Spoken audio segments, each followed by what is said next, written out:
Bismillahir-Rahmanir-Rahim. Welcome to the Guardian One, where we embark on a spiritual pilgrimage through the rites and rituals of Hajj, the sacred journey to the house of Allah. Hajj as the pilgrimage to the holy city of Mecca, obligatory for Muslims who are physically and financially capable, at least once in their lifetime.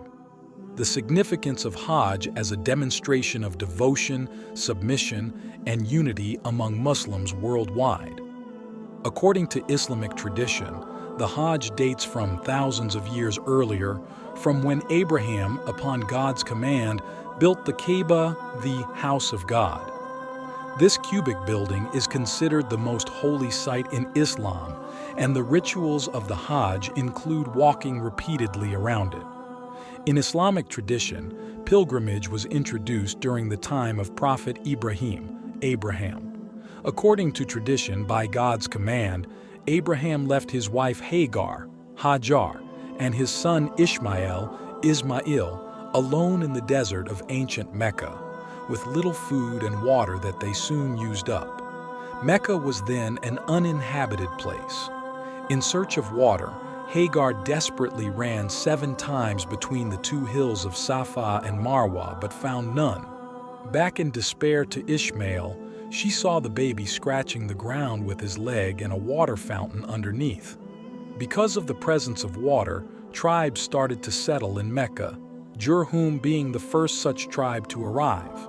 When grown up, Ishmael married in the tribe and started living with them. The Quran states that Ibrahim, along with his son Ishmael, raised the foundations of a house that is identified by most commentators as the Kaaba.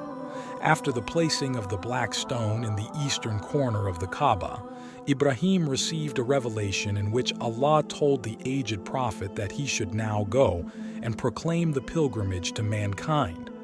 The Quran refers to these incidents in 2:124, 127, and 22:27-30. Pre-Islamic Arabs were worshippers of other gods. The Kaaba was still the center of their worship and was filled with idols and images of angels. During the annual pilgrimage season, people from home and abroad would visit the Kaaba. The Quraysh tribe was in charge of entertaining and serving the pilgrims. Shibli Nomani mentions that the pagan Arabs introduced some unholy rites during their pilgrimage. Unlike today's Hajj, they did not walk between the hills of Safa and Marwa and did not gather at Arafat. Some would maintain silence during the whole course of pilgrimage. Except for those from the Quraysh tribe, pilgrims would perform tawaf while naked. During the initial years of Muhammad's prophethood, the pilgrimage season offered Muhammad the occasion to preach Islam to the foreign people who came to Mecca for pilgrimage. The present pattern of the Hajj was established by Islamic prophet Muhammad, who made reforms to the pre-Islamic pilgrimage of the pagan Arabs. Mecca was conquered by the Muslims in 630 CE. Muhammad then destroyed all the pagan idols and consecrated the building to Allah. Next year, at the direction of Muhammad, Hazrat Abu Bakr led 300 Muslims to the pilgrimage in Mecca, where Hazrat Ali delivered a sermon stipulating the new rites of Hajj and abrogating the pagan rites. He especially declared that no unbeliever, pagan, and naked man would be allowed to circumambulate the Kaaba from the next year. In 632 CE, shortly before his death, Muhammad performed his only and last pilgrimage with a large number of followers and taught them the rites of the Hajj and the manners of performing them. In the plain of Arafat, he delivered a famous speech, known as the Farewell Sermon, to those who were present there. From then, Hajj became one of the 5 pillars of Islam.